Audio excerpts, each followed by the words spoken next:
What is going on, people out there? Happy Wednesday, ladies and gentlemen. We are here to open up another podcast, obviously talking everything Arizona Cardinals here. If you want to get your Cardinals fixed, this is the place to be, ladies and gentlemen. Of course, I am joined by a good friend here, Mythic AZ. What's up, brother? How you doing today?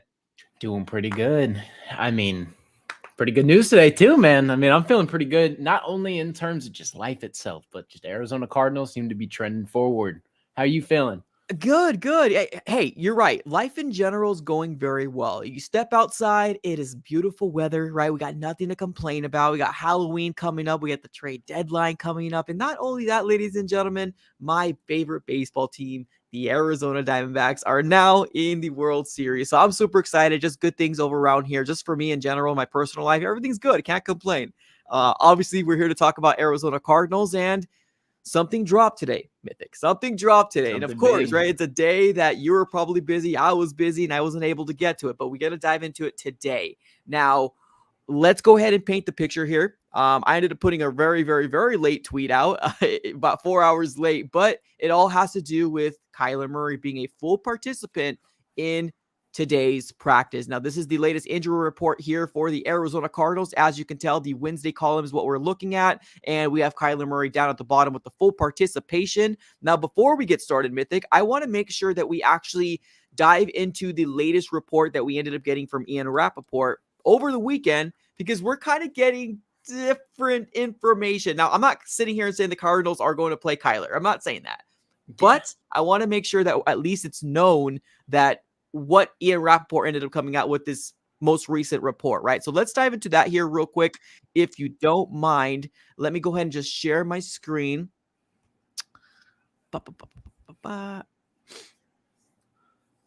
right, sharing screen now. Let's get on to the Twitter world. Expand this bad boy up, and here we go. Let's talk about Kyler Murray, the Arizona Cardinals, still franchise quarterback, had his practice window open this week as he's trying to recover from ACL surgery. My understanding is looked pretty good, a little rusty, but pretty good. So when is he going to get back? From what I am told, being sound mind and body is the most important thing for the Arizona Cardinals. This is not going to be a rush situation. So likely November 5th against the Browns and November 12th against the Falcons. So expect him to use all 3 weeks for Kyler Murray. And him playing is important. They may have a high pick. They need to know, is Murray their quarterback, or do they need to take a quarterback early and potentially trade him this offseason? Speaking of. All right, and we're stopping there, ladies and gentlemen. Let's dive into it. Let's start off with that first, if you don't mind, Mythic. What are your thoughts here on the latest report here from Ian Rappaport? I don't know. I'm pretty 50-50 on him playing this week. No quarterback has been named as a starter. So The fact he's a full participant, obviously we're going to find out in the next 2 or 3 days. But Ian Rappaport has one thing. Are the Cardinals still in line with that? Because everything we've heard, rumors, reports, all of this coming out about Kyler, everything has been wrong. Every insider seems to be very wrong on everything. So is this the deadline? I don't know. Maybe they are looking at the Ravens as a game, just like knock off the rust in game. Maybe he looks good enough to play. Maybe he's up to speed. Josh Dobbs picked it up in a couple weeks. Why can't Kyler do the same thing? Maybe they're aiming this week. Like, I genuinely am sitting here because even if he does play, right? Today's Wednesday. Yep. So he has another 4 days remaining until Sunday. He'll be all right, in my opinion. I really do. Because it's still, what is it? Sunday. It's a little closer to November. So late October, early November. So even if it's not that November 5th window, we could look at it at this Baltimore game with a Kyler Murray return. Obviously, I'm not an insider. I don't got the scoop. But just off seeing what's happening, the fact he's a full participant taking first team reps, it's just kind of hard to look at it and be like, yeah, you know what? Kyler Murray is not going to at least be activated for this game. I don't think Kyler Murray is going to get activated to be a backup. If he gets activated, he's going in. So if he gets activated, he's playing in the Baltimore game. And that's just how it is. That's what I'm seeing. And I think it's very realistic. Are you kind of in the same ballpark? Well, obviously with the latest report, there's a lot to dive into, right? There's a lot to dive into with the idea of what's going to happen with Kyler, right? And this is kind of like beating a dead horse because it's Kyler is what we talk about. But let's be honest, this is pretty big news. I'm not going to lie. This is pretty big news that he's full participant, because I still remember the original report that originally came out, and it was aiming for a mid to late October start. And that means playing, right? Not practice window. It means for him to play. So right now, where we're sitting in the October the 25th. So we're kind of in the late part here of October. So it might be, very close to what the original report kind of came out and said. Now, the whole Ian Rappaport about, the Cardinals not being 100% fully committed, not so much not fully being committed to Kyler Murray, but the idea of still wanting to see if he's going to be the quarterback of the future. Me and you talked about it, right? We thought that would still be a possibility, and that's why I think it's very important for the Cardinals to play him, because we don't know, right? We don't know what Drew Petzing, we don't know what Jonathan Gannon is truly going to feel about Kyler Murray moving forward. But hey, man, this full participation, this is definitely something to keep your eyes on for sure. Absolutely, for sure. Now you're right. Wednesday, I mentioned this on my channel here multiple times. It's so hard to gauge Wednesday's injury report because you never know what's going to happen. But full participant? Fully healthy is what I'm seeing. Me too. And you said it right. For some reason, it didn't click in my mind. But you're right. Josh Dobbs was able to get this whole offense in less than a week or two, and he was automatically named the starter because he had the connection with Drew Petzing, right? You can't sit here and tell me that Kyler Murray, he had to be learning this playbook, at least mentally, right? Or at least being able to grasp the mental reps and the mental study aspect of it, obviously, because you're looking at a playbook deep dive and you're not getting the reps, the physical reps, but you have mental reps, you have mental studying, you have mental memorization, all of it's clicking in your head, calls, what different things mean. So obviously Kyler's picking these things up. Although he's rehabbing, I guarantee you he's learning the playbook as well, so we can come back as soon as possible. So he doesn't have to go through that learning curve. So when he's on the field, he knows what to do. So I'm sure Kyler Murray's at a point right now where he knows what he's doing. And it's just once the physical's right and the mental catches up with the physical, like the mental, obviously, we're talking about getting over the injury hump and getting comfortable in that aspect and comfortable moving the knee, which it looks pretty good. Yeah. From what I'm seeing in practice. Obviously, I'm not watching full practice, but from little clips I'm seeing, he looks pretty good. And Ian Rappaport said he's a little bit rusty, which, granted, is very understandable. But you got to shake it off one way or another, and that's game reps. And if the full participant, man, that's what it is. The full participant, in my eyes, is fully healthy. Or pretty dang close. Right, exactly. And here's the thing. We all know Jonathan Gannon, right? Or at least with what we've seen in terms of him being our head coach already, right, for these 8 weeks and obviously the offseason as well. He loves to keep things very close to the chest, right? He loves the competitive advantage. And this might be one of those situations because I don't know where I saw this, but I think it was one of his early press conferences. I think it might have been on Monday. I don't know. There's something came out and somebody said that like when he was asked about Kyler Murray, there was almost a smirk, but didn't want to say anything. So like, I don't know, like this could be a real possibility that Kyler Murray might start. Kyler versus Lamar Jackson. And that'd be a good matchup just to come back to, because the Ravens, I feel like the Ravens are going to be scary down the line, but right now the Ravens are great defense. Lamar Jackson is really underrated, really overhated. I don't really understand the hate Lamar gets, but I would love to see Kyler and Lamar, the two probably most dynamic quarterbacks, in my opinion, when fully healthy. Full action. I mean, I would love to see it. Go ahead and get Kyler back in there, man. I would love to see this matchup. Kyler's going up against one of the better defenses in the league. Obviously not the Cleveland Browns, but this is a very gritty, very fast-playing defense. And this would be a test, not only, but it's a great game to knock the rust off going forward for the rest of the season. And I think it is probably more of a realistic possibility than people are giving it credit for. Yeah.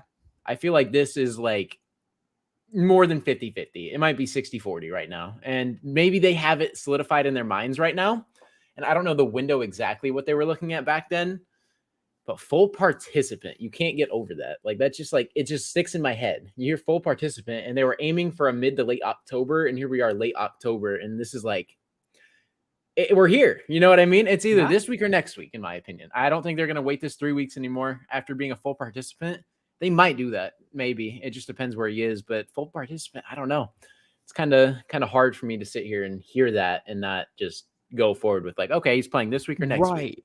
But here's the thing too. I think we all got to take into consideration. There's a big difference, and hear me well here, ladies and gentlemen, and tell me if I'm wrong here, Mythic. There's a big difference between your starting quarterback is starting and we're a 1-6 team compared to we're going to bring them back in a 1-8 team, right? Absolutely. There is still a level of a little sliver of hope if we're 1-6 because we got 10 games left. That can be flipped around. I'm not going to come out here and say Kyler Murray is going to be able to give us all these wins. No, I'm not saying that. But 1-6 sounds a whole lot better for Kyler Murray to come in here and start hopefully getting these reps down, getting this Drew Petzing offense down, and getting the connection with, the new receivers that came in here into the draft. Because obviously the connection with Marquise, we all know that they're guys, but they still need to get some sort of connection with this playbook, right? But with Michael Wilson, bringing that connection back with Trey McBride, which I don't feel like he played a good amount with Trey McBride because of the whole injury situation and him not really getting an opportunity. So there's still something to be said about, maybe seeing our franchise quarterback this weekend. Yeah, I don't know. I like it. Like, I think the season as it stands is kind of over. Yeah. Just as it is. And that's just me being unoptimistic. But I mean, I didn't also see Kyler Murray coming back this quick. I would have loved to see Josh Dobbs pull off 2 wins and put us in a way better position. But here we are at a record of 1-6, man. I mean, the team is very talented. Not talented, but the team is very, talented's not the word. I don't know what I'm looking for. They show fight every single week. Like, they show competitiveness, and they have, the desire, even though the talent's not there, is kind of what I was going for. Because, the talent on the field obviously isn't there in a lot of positions compared to other rosters, but we fight a lot harder than a lot of these top teams. So, I mean, maybe getting a franchise quarterback is what we need. Maybe there's some stability that we're missing. I don't know. You don't have to baby and cater to a backup quarterback and play super vanilla, and you can take deep shots again. You can get even more creative, and you can start utilizing a quarterback who knows how to throw the ball at over 55% completion percent. Maybe that's what we need. I feel like this offense is going to transcend. Our second half offense is going to get a lot better. And if it is against Baltimore, man, it's going to be a test for sure. I agree. I even agree. a banged up Kyler is going to play better than Josh Dobbs against. 100%. So 100%. Yeah, he might struggle in the first half, but coming out of the second half, I guarantee Kyler's going to start spazzing if he's rusty. Yeah, for sure. Oh my goodness. Just the thought of it gets me super, super jacked up. Now let's go ahead and continue to talk about the rest of the injury report here. Obviously we got Jalen Thompson, looks like limited practice, Kelvin Beachum, full practice, Zach Pascal, which we haven't really seen very much of him. So, I mean, it is what it is. Antonio Hamilton limited, Elijah Wilkinson didn't practice, Christ Barnes and Kevin Strong didn't practice. Any thoughts on anybody on this injury report that you want to talk about? Because I also got one other thing I want to talk about one of the releases that happened. I think it was yesterday. Oh, yeah. That definitely needs to be talked about. But I'd say Jalen Thompson still being on there. I want to see him back. I want to see him with Buddha again, paired in that secondary with Garrett Williams, who kind of shined in limited reps last week. Got a first career pick in his first game. That's very underrated. The only corner to ever do that, or the last corner to do that, I believe, is Aeneas Williams, is what I heard. So, Hall of Fame corner. I mean, hey, he's rocking 21, man. If we can get a little bit of that former 21, then we'll gladly take that. But he looked good, and you bolster the secondary with Jalen Thompson. It's going to help a lot. Yeah. So I'm kind of concerned about that. Chris Barnes, obviously, is another one too. Although a lot of people might look at that name. It's just like LJ Collier and frick. Who's the other guy? Who's the other defensive tackle that we're missing right now? Carlos Watkins. Carlos Watkins. It's just like those. It's super underrated, but yeah, it bolsters the run defense, and it's quality players. It's not just scrubs. It's quality players, and we're missing whatever. And when Chris Barnes is on the field, I mean, he makes plays. Yeah. he makes plays. Super underrated player. So if him and Jalen Thompson play, I'm going to feel a lot more confident about this defense against the Ravens, because the Ravens are super dynamic, and they're in trade rumors to go get Derrick Henry. So if they pull that off, thank God we don't have to play the Ravens end, because the dynamic of Lamar Jackson and Derrick Henry on that team is kind of terrifying. So at least we don't have to play that. Because even if they do trade for him, we don't got to go up against him unless Derrick Henry decides in 4 days he wants to suit up. But that's not even official, but that's just something they're looking at. And I mean, I don't know. Jalen Thompson is probably the biggest name still. This would be 2 or 3 weeks that he's missed with a hamstring. And we know they're tricky, but Buddha went on IR for a hammy. So True. just praying he either comes back this week or the next week, because the secondary help is definitely needed, because we still have a guy named Marco Wilson back there who is just burnt freaking toast. Every single week, man. Every single week. Well, Everyone. Let's segue. Obviously, Jalen Thompson, I think we both can agree that he is on the injury report. Limited, maybe trending in the right direction, but the Cardinals ended up doing a move here that kind of got my head scratching. Now, this is a guy that we ended up picking up here in waivers. Mr. Kayvon Wallace ends up getting released. Now, I didn't hear anything that he was re-signed to the practice squad. I'm not sure if you did, but what are your thoughts here on the Arizona Cardinals releasing a Kayvon Wallace? And do you think that is because Jalen Thompson's coming back? I don't know what it is, because even then, I feel like Marco Wilson hasn't showed anything. Yes, I agree. What has Marco Wilson done to show that he still deserves corner 1 reps? I'm not sure. I don't know what the Cardinals are seeing, and I don't know what the idea is here, because let's just say he is on the trade block, or he's someone they're trying to ship out, because the Cardinals have been mentioned in trade rumors, and players aren't getting named, but we kind of have an idea of some of the people who could be there, and the Cardinals are like really rumored to be active around the trade deadline, and I don't see us being buyers. So obviously that tells me we're probably going to be sellers, and if Marco Wilson isn't one of those names, then I don't know what we're doing. Yeah. Because I don't want to just cut the guy, because he probably has some value somewhere to a team, maybe like a 6th-round draft pick or like a 7th-round draft pick. I'll take something in exchange, but geez, dude, I don't know. It's just, I don't understand what the purpose of cutting Kayvon Wallace really is and what they see, because from what it appears, Kayvon Wallace is at least the 2nd or 3rd best corner on this team. I'd say Antonio Hamilton's better and Garrett Williams is better, and then Catrell Clark and Kayvon Wallace are about neck and neck, with Marco Wilson as that 3rd corner. So I don't know. And if Kayvon Wallace went somewhere else, it's very disappointing.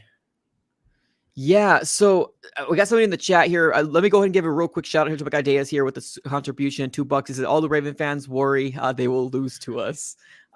We'll dive into that here a little soon. We're going to talk Ravens Cardinals here a little later on. I do see somebody else in the chat saying Kayvon Wallace went to the Tennessee Titans. Let me do a little quick research, because I do know we released them and I was confused. I'm not going to lie to you. I don't get the move. I think we both praise this young kid in terms of coming in here, being picked up in the waivers, and one of the guys that was doing his job, right? And the Cardinals just outright flat cut him. I don't get the move, because if you look at the depth chart here for the Arizona Cardinals, I can name probably 1 or 2 or 3 or 4 people that could possibly get removed off the depth chart, instead of a Kayvon Wallace. No, you can even look as close as the tight end position, right? We got Blake Whiteheart, Elijah Higgins, which we haven't really seen very much of. Even if you want to maybe toss out Joey Blunt, which I know we just got him, but like Kayvon Wallace has shown that he can play this game for the defense here for the Arizona Cardinals. So I'm very confused in terms of why this move was the way that it is. And of course, when I posted that, a lot of the comments said things like, "Oh, of course he plays good. Why would the Cardinals want anybody that plays good? Right? We're tanking." So I'm like, it keeps reiterating the idea that the Cardinals don't want any talented players, but like that doesn't make sense. The only thing that makes sense to me, which doesn't really make sense, but it's trying to get my mind wrapped around, is the fact that Jalen Thompson is coming back here sooner rather than later. Is the only thing I can think of. But like, it still doesn't make sense, because why wouldn't you still use him as a safety? Like, it just doesn't make sense. Like a backup or like a backup safety, right? Maybe a swing guy, something like that. Just somebody in the secondary to bolster. I don't really understand it. I can't fathom it. It's just not clicking. It doesn't click in my head why the Cardinals would make this move. And unfortunately, it's starting to back up the tanking allegations. But with Kyler coming back, it's just like, it doesn't make sense. Because if we're tanking, then Kyler would be on the field. So it's like, what in the world is going on? Like 2 and 2 aren't adding up. It's so strange. Where do we go from here? I don't know. I'm kind of confused with the secondary, because that's like one of the biggest flaws besides the defensive line. That's a big flaw. And I don't know. I don't know what we're doing trading one of the, I wouldn't say best corners on this team, because Kayvon Wallace isn't anything special. Right. But he's corner 3 on this team maybe, and has outshined Marco Wilson in spurts. So yeah, I'm just confused. I don't really understand it. It's not making sense to me. The Cardinals are making some interesting decisions. Yeah, and then just to confirm here, yes, he was actually picked up by the Tennessee Titans. I'm pretty sure they Dang. claimed him off the waivers, and he is now a Tennessee Titan. So good luck to him in his endeavors. It's just one of those moves that just doesn't make sense to me, and I don't know how to wrap my mind around it other than Jalen Thompson's coming back. But like even then, Jalen Thompson's been hurt, right? Buda Baker has been hurt here and there. So like to get them off the field and help them out a little bit more, because I think he was playing more safety than he was cornerback. Is that right? Right? Yeah, I believe so. He was playing a lot of back end. So that's the part. Like, yeah, it's weird. I don't get it. Nothing's gonna convince me here otherwise that it's not weird. It's weird. I don't think it was a good move, but who knows, man? I mean, maybe we bring some secondary help in somewhere. I don't know. I don't know what the Cardinals are really thinking here, because after watching Marco Wilson get cooked by Bobo, I mean, I'm very unoptimistic for the secondary even more. Like, what are we doing? Unless we're just super confident and rocking with like Garrett Williams, Cottrell Clark, and Antonio Hamilton, which wouldn't be awful. It wouldn't be awful, but even having Kevon Wallace is just someone like backup safety, give Jalen Thompson a little rest coming off of injury, and then just some corners taking some time off. Because obviously, you have 3 corners that you like. You want to develop the young guys in Garrett Williams and Cottrell Clark. You'd like them to see the field as much as possible. I don't know if they're ready to move on from Marco, but I am. So I'm praying, I'm hoping that's the direction they're looking to go. Yeah. And if that's the case, if they do move off Marco for whatever reason, which hoping by the trade deadline, he's one of the names that gets moved, then I'm not understanding it. But if that's not the direction they're going, they're just full riding for Marco, then I don't know. I don't think Marco's going anywhere. I personally don't. Will he get benched? Probably, right? Maybe when we start getting Garrett Williams more into the swing of things, we'll see him more. Maybe Cottrell Clark will be coming back, and then maybe Antonio Hamilton. I don't see Marco Wilson getting traded. There's just no. I don't think there's any trade. I mean, if Majay didn't have any trade value, what the heck is Marco going to have? In my opinion, we do got another contribution from Deus. He says, "We're not trying to lose, and we're not trying to win." We're not trying not to win. What are your thoughts on this? We're just out here coasting along, like whatever happens, happens. What it feels like, man, is what it feels like. Because there's some moves that are very questionable, very questionable. It's tough to not believe in Monty Austinfort because of the things that he's done as well. Because the draft looks really good, and I'd say the draft looks pretty well. Getting Garrett Williams in the 3rd, Michael Wilson in the 3rd, Paris Johnson in the 1st. I think BJ Ojulari is going to be a lot better in the future. I think he's dealing with an injury or something, because he's not only is he not seeing the field, but he's also, when he's on the field, not like performing as much. And if you watch his LSU tape, the guy is a baller. And I've been saying this. I'm really, really high on BJ Ojulari. And if he can get a full offseason to kind of like nurse it, if there is an injury, or just like a full offseason to kind of like catch up to NFL speed, whatever it is, I feel like BJ Ojulari is going to explode, or at least we're going to start seeing the LSU shades that we once had. And I feel like Cottrell Clark could be a good 3rd, 4th corner in the future. We just kind of have to solidify it somewhere else. And I don't know, like I believe in Monty. Isaiah Simmons for a 7th looks super questionable, but he's playing at a 7th round pick level. You know what I mean? Obviously we'd like to get more out of him because of where we picked him at, but we're looking kind of decent. And who knows, man? Maybe Monty does buy, because there are players out there that I would love to see the Cardinals go after that I've seen become available. Okay. So probably super unrealistic for the first one that I'm going to mention here, but Pat Surtain, I feel like the Cardinals need to go call it. Go call the phones, see what you can do. That is a career-long cornerstone corner right there. It's probably going to take maybe a 1st and a 2nd and maybe like a young player, or like maybe 2 higher picks and then a back end pick. I'm not sure what the Broncos are going to necessarily warrant for that, but the fact that he's even made available, like they're listening. Yeah. Go call him, just see what it is. If you're not messing with the value, Monty, you don't have to make a trade. And then I saw Chase Young and Montez Sweat, Seth Carpenter typing in the chat too. Those were 2 of the names too. If we can, I believe they said they're looking for a 2nd or a 3rd. I know Chase Young needs to be paid, and Chase Young is dealing with injury problems all the time. Yeah. But I feel like if you can grab Chase Young for a 3rd round draft pick, you kind of got to do that. Potential's there. The potential's there. The flashes are there. He's even performing now. He gets QB pressures even if he doesn't get sacks. It's like you can solidify that defensive line just a little bit, I think you call the phone for a 3rd-round draft pick. And I would do that in a heartbeat. And I would just kind of warrant that. And then Montez Sweat, I'm like, Montez Sweat's cool. I don't hate Montez Sweat, but I feel like Chase Young has more upside, and the injuries are kind of concerning. But outside of that, I mean, a 3rd-round pick, why not? Obviously, you got to pay him, so we don't really have money to just swing around. But money's going to be open for the Cardinals next year. Yeah. So exactly. If that's someone that you feel comfortable paying, I mean, it add a lot to this defense, a lot of speed, a lot of QB pressure.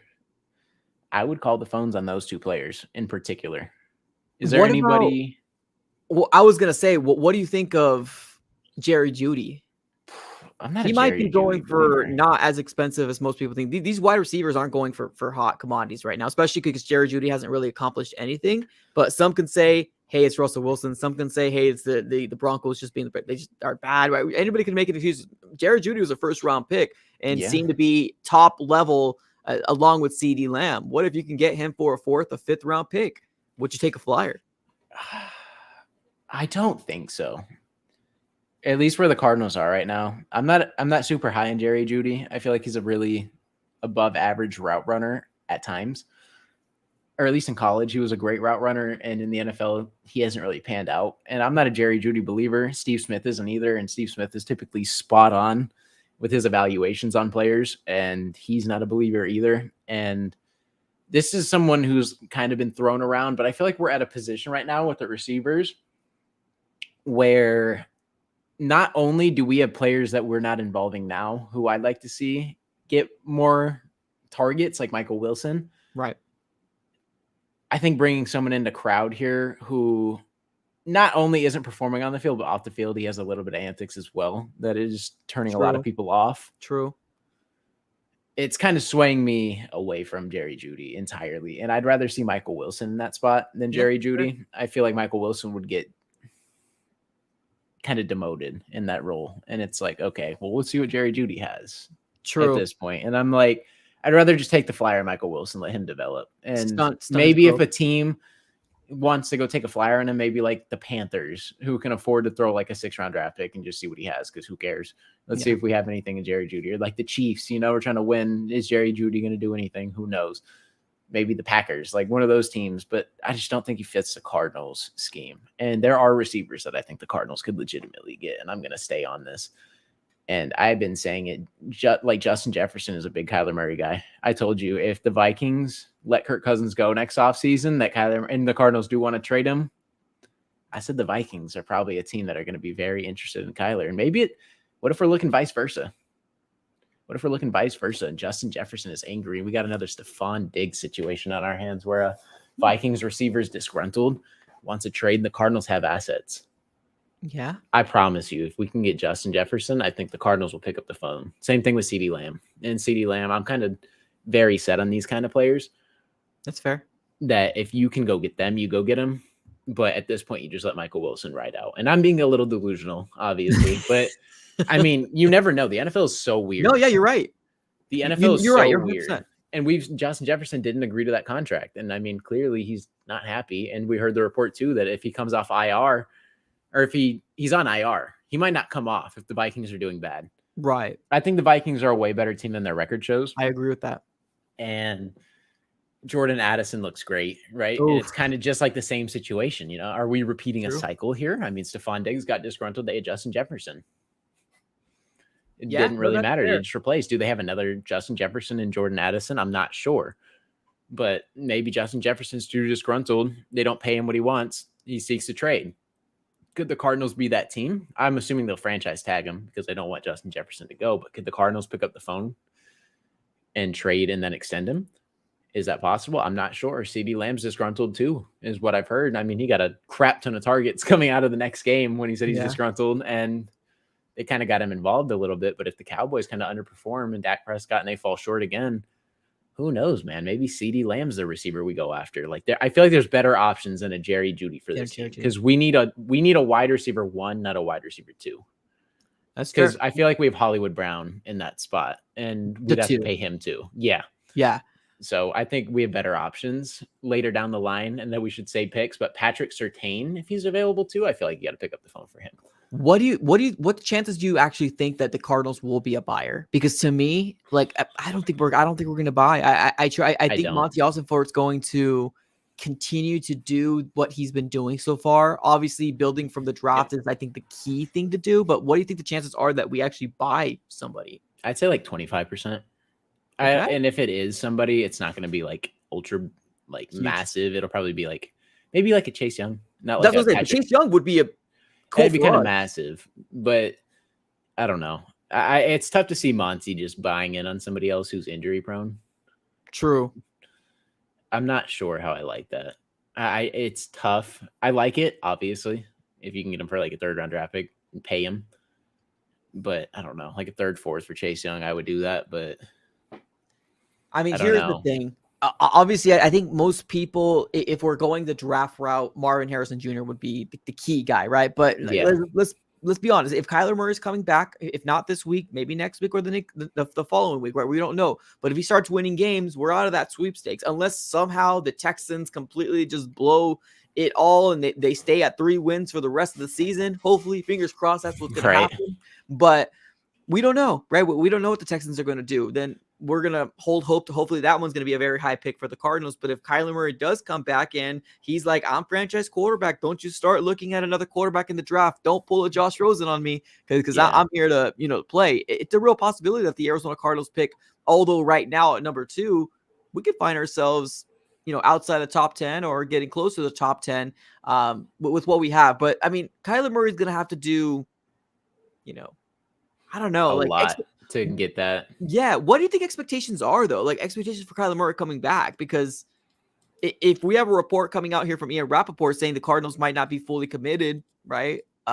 Which if you want to believe it or not, do you think the Cardinals can still move off of Kyler even if we're a 5-win team with Kyler Murray coming back? Let's say this week. I do. I really do. I feel like a team like I said, the Vikings. I feel like the Vikings, if Justin Jefferson wants to stay there, that's a move they got to make. If Kirk Cousins is gone, they don't want to pay him. I feel like the Vikings will pick up the phone. I feel like the Falcons would pick up the phone. The Commanders might pick up the phone. Like, I feel like there's teams that are very quarterback needy that would desperately accept the fact that they need to give up some assets to go get a quarterback like Kyler that's better than a Sam Howell, that's better than a Desmond Ridder, that's better than a aging Kirk Cousins at 35 years old or whatever he's going to be. And Kirk Cousins, obviously, I feel like is a top 10 quarterback as it stands right now. But maybe the Vikings want to move off, And I mean, him and Justin Jefferson seem to be pretty tight. Not as tight as CeeDee Lamb and Kyler, but I feel like they have a good connection. In the preseason game, I mean, they dapped up, had some conversation. We're laughing with each other. You can look into that all you want. But, I mean, I feel like they're pretty close. And I'm not sure. But I feel like there is some realistic teams out there for Kyler still. I don't know if you're feeling the same, but I'm pretty confident if the Cardinals want to take that direction, which I'm praying they don't, because I really don't want Caleb Williams. There's so many things that go into it because, first of all, I'm not a Caleb Williams believer. I've been very high on this from the very beginning. I don't think he's as good as people make him out to be. I really don't. I feel like people overhype him for playing really bad teams, and you're going to put up crazy numbers, and you can't really discredit it because he is a Heisman winner. Yeah. And blah, blah, blah. But wasn't Johnny Manziel a Heisman winner? Yeah. So yeah, Tim Tebow was a Heisman winner too. So I don't know. I feel like people are really disrespecting Kyler, and it's kind of frustrating because I feel like the front office does like Kyler. They just need to see him show it. You know what I mean? Like, okay, we know what you're capable of. Please just go on the field and show it so we can debunk these rumors. But the Cardinals are going to do what they have to do. You know what I mean? They're going to go scout. They're going to go see, be like, okay, is this kid legit? Because I saw a Cardinal scout was talking to Cliff Kingsbury, and I'm like, oh my gosh, dude, here we go, dude. Yeah. Like, it's just, they're doing their jobs at the end of the day, but it's also kind of scary because this is what happened with Josh Rosen.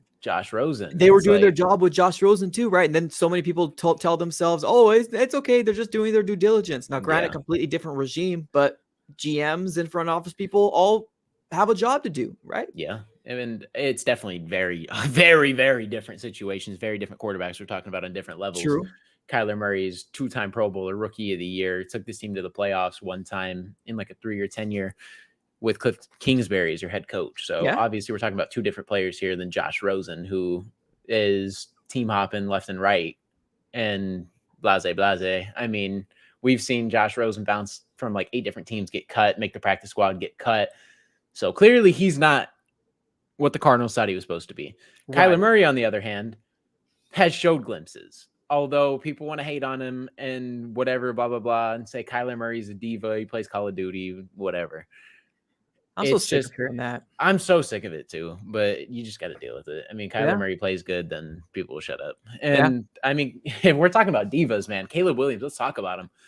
Let's talk about Caleb Williams real quick. I've been waiting to rant about Caleb Williams because people are overhyping the crap out of him. I get the talent is there, right? But every time he plays any decent team this season, he's kind of gotten humbled. He played, what was it, Notre Dame. He played Utah, has looked horrible. He played Arizona, almost lost to U of A. Like, I don't know. There's not a lot of people. And then you hear the freaking thing, oh, the minority stake. He wants a stake in ownership in whatever team he gets drafted to. You're already coming with BS. And then you have the fact where, oh, he might not even enter the draft this year because he wants to go to a team that contends and he wants to go to a team. We don't like the fact that he's going to have to go play for a bad team or like a bad organization. Sorry to break it to you, Pops, but that's how the NFL works. That's how the NBA works. That's how the NHL works. If you're a star player, you got to go play for one of the worst teams. You got to take them. You got to elevate them. That's what you're supposed to do. If you were that good of a quarterback, you don't need to be put in a system where everything's around you. You're not Brock Purdy. Not everyone lands in a perfect situation like the San Francisco 49ers. So I'm just so sick of Caleb Williams and everything I hear coming out every single week. It's just whatever. Like, it's like, okay, like, do I want to deal with this bull in Arizona? Do I want to deal with this kid in Arizona? I really don't. And the fact that even Cardinals outlets are even saying that Caleb Williams is like realistic and they want Caleb Williams over Kyler. Like, are you serious? What have you seen? This kid is so full of himself. Like, so full of himself. Like, he's like, I don't even know. Like, Aaron Rodgers is at a point in his career where he's 38 years old and can warrant that, in my opinion. He's 38 years old, has the money. Caleb Williams is like 22, 23 years old with no money like that. Like, he has NIL deals. I'm sure he has millions of dollars in his bank account. Don't get me wrong. Yeah. I'm sure he's comfortable, right? Like, I'm sure he's more comfortable than a lot of people could even imagine. Like, NIL money is probably insane, but he's not making enough money, especially not Aaron Rodgers money. Like, we're talking about two different players right here in terms of ownership stakes. I understand Aaron Rodgers wanting a little bit. Like, it'd be cool to transition at the back end of your career and go retire and then stay within the organization and build it and take a little bit of ownership. Caleb Williams has done nothing in the league. He hasn't proved himself. He hasn't done anything to warrant that. So I'm just so confused. I'm so done with the Caleb Williams stuff, and he's not even a Cardinal. Like, whatever team drafts him, I'm sorry. You're going to have to deal with a lot of BS. A lot of BS. Like, I think he's so overhyped as it is as a quarterback. And like the same things that people are saying about like Kyler Murray right now in the NFL, you think Kyler's a diva? Wait till Caleb Williams comes here. Wait till Caleb Williams comes here. If that's even the case. If we have the number 1 pick and we have Caleb Williams, I promise you, you're gonna regret even wanting him. I don't think it's worth it. Yeah, I mean, I agree with you. Honestly, all this stuff that's coming out, I feel like it's a deterrent. Like, it's crazy to me that a rookie quarterback that really hasn't got, other than his own initial stats and a Heisman winner, right? And I'm not trying to take anything away from him, right? He's getting his money, do what you're thinking, but the idea of him trying to get stake ownership of a team is wild, wild. And I think it might be a deterrent for the whole situation on what the things that his dad said with the whole idea of like, you know, why should he go to a team that loses? Well, that's the way the draft works, just like you said, right? It works like that everywhere. So it's not like we built this up to destroy your son. Like, this is the way it is. Now, whether that's a direct hit on the Arizona Cardinals or any other organization that he feels like is going to be the number 1 overall, I mean, I don't know, man. I'm still not 100% that the Arizona Cardinals are not going to move off of Kyler. Not on the trade deadline. I think we're pretty set still that the Arizona Cardinals are going to stay with them. But me thinking, like, if the Cardinals don't get more than like 3 or 4 wins, I think the possibilities are there. Honestly, I don't want it. Trust me, I'm one of the first ones to say, no, keep Kyler, because I don't want to go through another quarterback. I don't want to go through another rookie class and waiting 2 or 3 years and saying he's progressing. I'm tired of it. I want to see what Kyler Murray can do with Drew Petzing, but the realism of where the Cardinals are at right now in the organization and where we've got, I don't know. I still think that there is still a sliver of maybe it might happen. Do I want it to happen? No. But I think there might be still a slight sliver. And some executives, per reports coming out saying that it might be a possibility because people talk, people chatter. It's very realistic. And I kind of see this too. I'm going to bring up a comment real quick. But he says, with this injury that Kyler has, it kind of opened his eyes and made him realize how much he loves the sport. I kind of agree with this. I feel like he's starting not to take it for granted. And then on top of that, you ship out Cliff Kingsbury, who is probably a bottom 8 head coach in the league. Yeah. And I mean, I feel like he's kind of bought in. You know what I mean? Like he's really understanding that nothing is guaranteed. I mean, you could super freak accident, obviously, super freak play, non-contact injury, anything's possible. Yeah. Kyler obviously seems like he really wants to get back on that field. He seems very determined. And there's also like what's kind of crazy is like we're at a situation where obviously I feel like he just has to prove himself. And if he proves himself, he's their guy. I feel like that's what we're waiting on. And the Cardinals still have to do their due diligence because if Kyler Murray isn't their guy for whatever reason, then you have to get caught up on scouting. They'd rather get the scouting done now and evaluate. You know what I mean? This is what this season kind of turns into when you're 1-6. You need to evaluate. They need to do their jobs. And we kind of understand that. Even if Kyler Murray is our guy and we believe he's our guy, he's a quarterback that we want to see, we still have to see it at the end of the day. You know, if Kyler Murray really took a step back, maybe he's not their guy. But I don't think that's going to happen. He's just at a point right now where we're kind of just waiting, just like we were waiting for him to get back on the field so the rumors would shut up. Now we kind of just need to have him just prove himself. And once he proves himself, all this will shut up. But if he doesn't prove himself, then the scouting will be done. And then you evaluate for the rest of the season and you see where you want to go. And that's just kind of the positioning we're in. And there's also something to be said about injuries for Kyler, right? Yeah. Every year, I'm not saying he missed a game every year, but every year he's dealt with something. And it all kind of goes back to that whole situation where you're too small for the NFL to play the quarterback position, right? Where I'm hoping with this new system where he's not completely exposed into the shotgun 99.9% of the time, we're going to get more protection for him, right? Different packages, different personnel, getting more people to block for you, right? Those bootlegs, play act, all those different things that are hopefully going to help keep Kyler Murray upright. But you're right. It's a lot of questions. It's a lot of unknown. Me and you both want to keep Kyler. We're rooting for Kyler because that just means we can focus these 2 first-round picks in the 2024 season, allocate them somewhere else. Either you trade them or you draft somebody. Like you have options if it's not a quarterback, and that's what we're really hoping. You don't want to draft another quarterback and just start this rebuild all over again. And if Caleb Williams is the guy, it comes with a lot. So it's like, are we really ready for that? I'm not sure. I'm not personally, but we're just praying Kyler Murray comes back 100% because you would love to use those picks, bolster up the offensive line, maybe bolster up the defensive line, the secondary. Like we need a lot of help. And if we can solidify the quarterback position, just go forward with what we have, he's already locked up long-term. That's the most ideal situation that you could have. And Jonathan Gannon said he's here because of Kyler. I mean, that's one of the things he said. So if that's true and he does pan out, then he's not going anywhere. And we just kind of have to wait and see, really praying that that's the case. Obviously, it just would help so much in terms of just organizational if we can just move forward with Kyler. Yeah. Instead of just go somewhere else, because you're going to have dead cap for days too if you move off of Kyler. So that's a lot of money just gone. But it's tough. I mean, I don't know. You got to see what he has. You're out of position right now and just got to see what he has. I agree. It's a wait and see, but the reason why we're talking so much about Kyler is because obviously the news dropped earlier today that Kyler Murray, our franchise quarterback right now on our roster, is actually a full participant in practice on Wednesday. And of course, it opened up the eyes of a lot of Cardinals fans out there, maybe hoping and praying that we might just see K1 here versus the Ravens sooner rather than later. So fingers crossed, right? Fingers crossed. We'll have to kind of wait and see what happens there. But let's do a quick segue here real quick. And let's talk about Cardinals versus Ravens.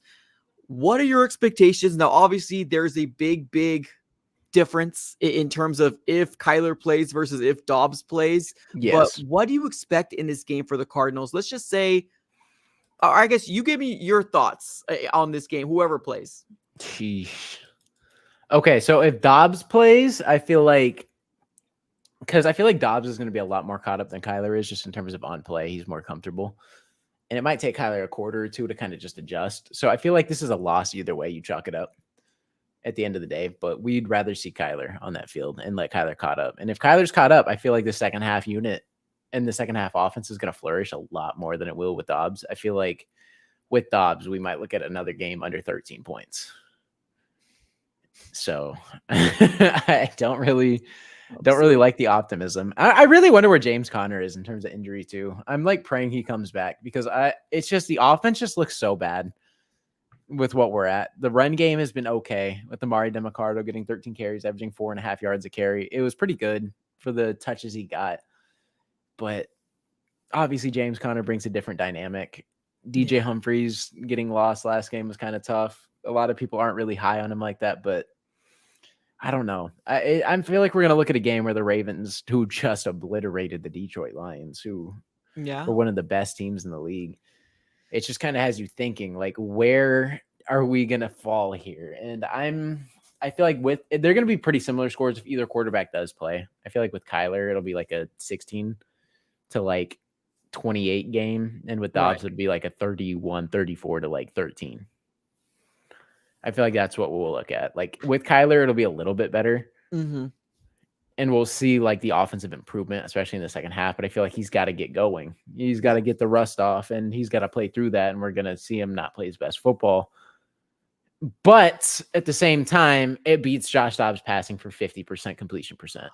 Kyler Murray will probably come in here and at least pass for 60 plus in his first game. So I'm so tired of Dobbs, bro. I'm so tired. I am too. He's a fine backup, but I'm done.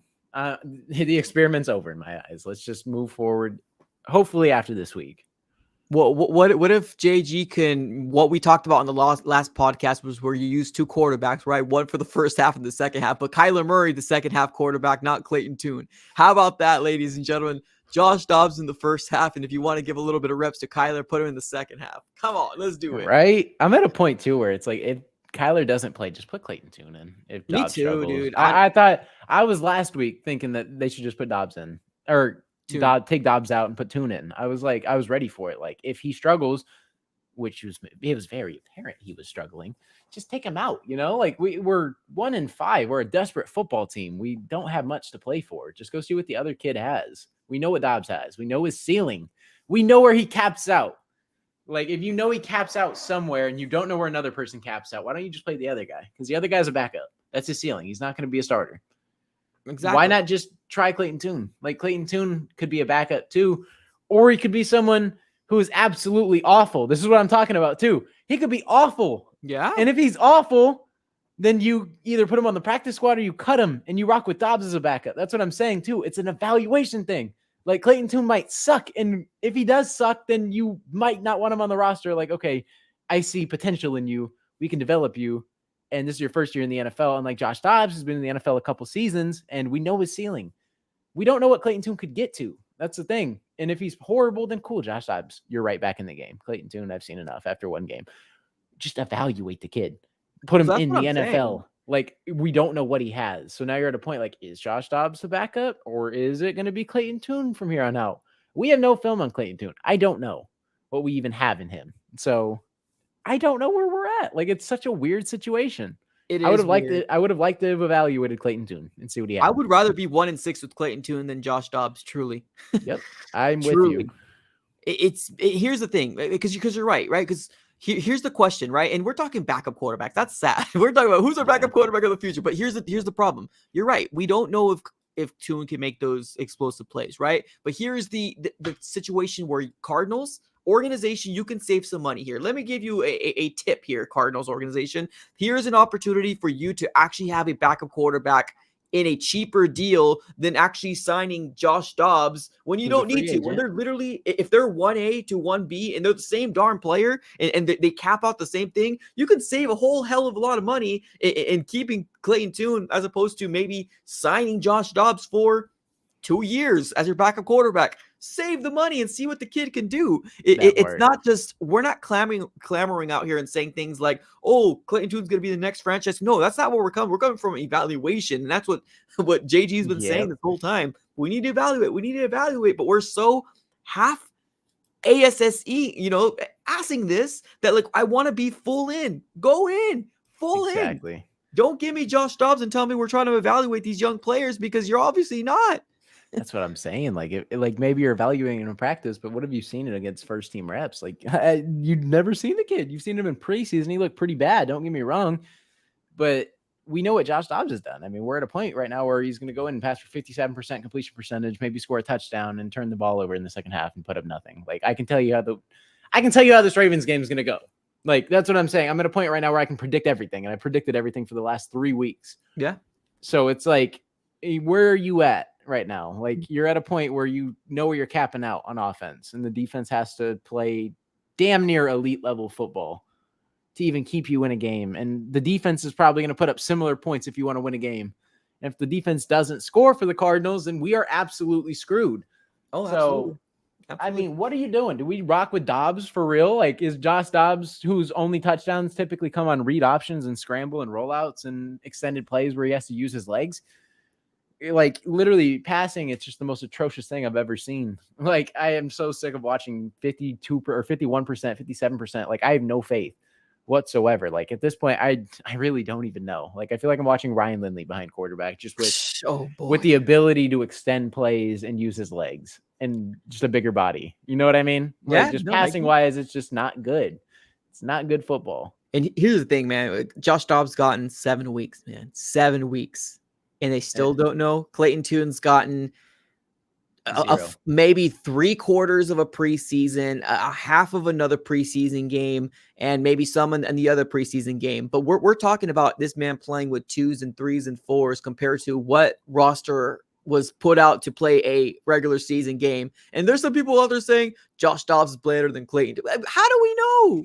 Don't put that out there unless we actually can evaluate this kid and see what we can do. We don't know. Josh Dobbs was a 4th round pick. Clayton Tune was a 5th round pick. Tom Brady was a 6th round pick. Brock Purdy was Mr. Irrelevant. You don't know until you actually play them, ladies and gentlemen. So exactly, that's where we're coming from.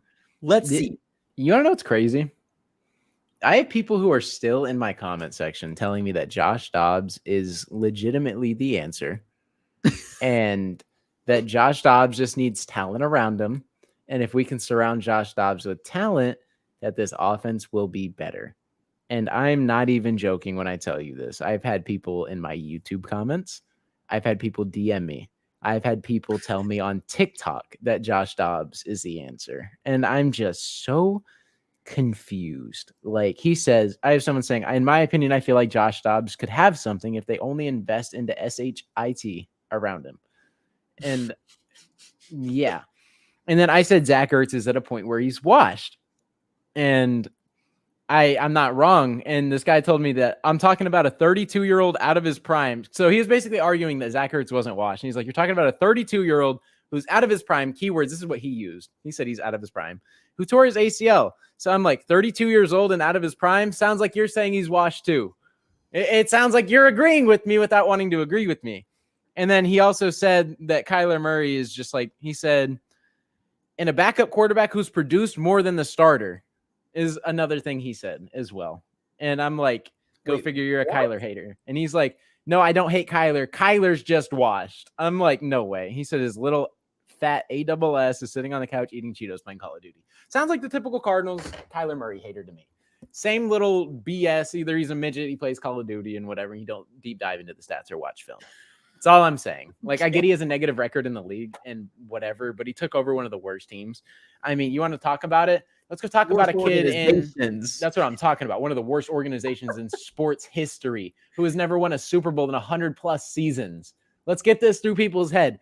We suck. Long-term suck. We are awful. We are one of the worst teams in NFL history. Kyler Murray took this in with the front office who is delusional. Steve Keim doesn't know how to draft for shite. Yep. Any fan, there's a lot of fans out there who can draft better than Steve Keim. This man is so stuck up in his ways of just taking players from small name schools who are, of course, linebackers. every single one of them. And even if he has potential in linebackers, he doesn't know where to slot them and position them. And he loves these guys who can just go all around the field. Like Hassan Reddick, it took him until his last season where we don't extend his 5th-year option to put him at outside linebacker. He flourishes, let him go, falls out in Carolina, and look at what he's doing in Philly. Yeah. Frustrating. Isaiah Simmons took another hybrid player. Didn't pan out. Zaven Collins took another linebacker. Who knows if it's panning out? I mean, Monty Ossenfort and Jonathan Gannon and Nick Rallis are putting together a lot better scheme for Zaven Collins to flourish. Zaven Collins appears to be a lot smarter of a football player than I thought at middle linebacker. Maybe that's not for him. Maybe he's not good at being a Mike and being the leader of a defense. Maybe he's a good asset to a defense. Maybe that's what we're seeing. I'm not sure. And even then, he's not a pass rusher. So who knows if Zaven Collins is a long-term future? I'm not sure. But like, this is the organization he's taking over for, a team that where he advocates for a player. It doesn't matter what he says. And all those players that he advocated for have panned out in the league. Yeah. If we're looking at a team right now that Kyler Murray's drafting in terms of first-round talent, our offensive line is damn near fully built out with a number 1 wide receiver. Insanity. Insanity to me. We would have CeeDee Lamb and almost an entirely fully built offensive line. Oh, yeah. Oh, yeah. Just frustrating. And he made us relevant too, as a lot of people don't like to think about. I mean, Kyler made us relevant. It's what it is. People talk about it. We could have Tristan Wirfs, Tyler Linderbaum, Paris Johnson, CeeDee Lamb. Like, we could have, like, I just can't even think of that, dude. Like, it just pains me. Like, we could be in such a different direction right now of just young talent instead of just bringing in old veteran players. And it's like, wow, this team is on the rise. Imagine Tristan Wirfs on the Cardinals. Mm-hmm. Tristan Wirfs, Paris Johnson on the outsides that the tackle is protecting. Yeah, I know. I agree, man. I agree. Social media, man, you can get sucked in. Honestly, I think that's a good way to end this podcast here. Obviously, we went through a lot today. I think Ravens and Cardinals is definitely going to be a interesting game. Obviously, just depending on how JG plays this, and if we're going to have our franchise quarterback back, this could be either an exciting game or another game where we might see Josh Dobbs having a 51% completion rate. So, ladies and gentlemen, hopefully we are getting to the point where we're going to be seeing our franchise quarterback here sooner rather than later. If you guys are interested, this is going to be our schedule moving forward. Take a screenshot. Send a picture to your grandma, to your cousin, whoever you want. Anybody that's a Cardinal fan, tell them about this channel. We do upload here on Apple Podcasts as well, where we stream here Mondays, Wednesdays, and Fridays as well. So go ahead and check us here on Apple Podcast, and obviously give us a 5-star review and give us a follow on there as well if you want to take us on the road. All right, Mythic, we're going to close up shop here. Appreciate everybody in the chat. Thank you, everybody. Have a great rest of your day. And as always, go Cards.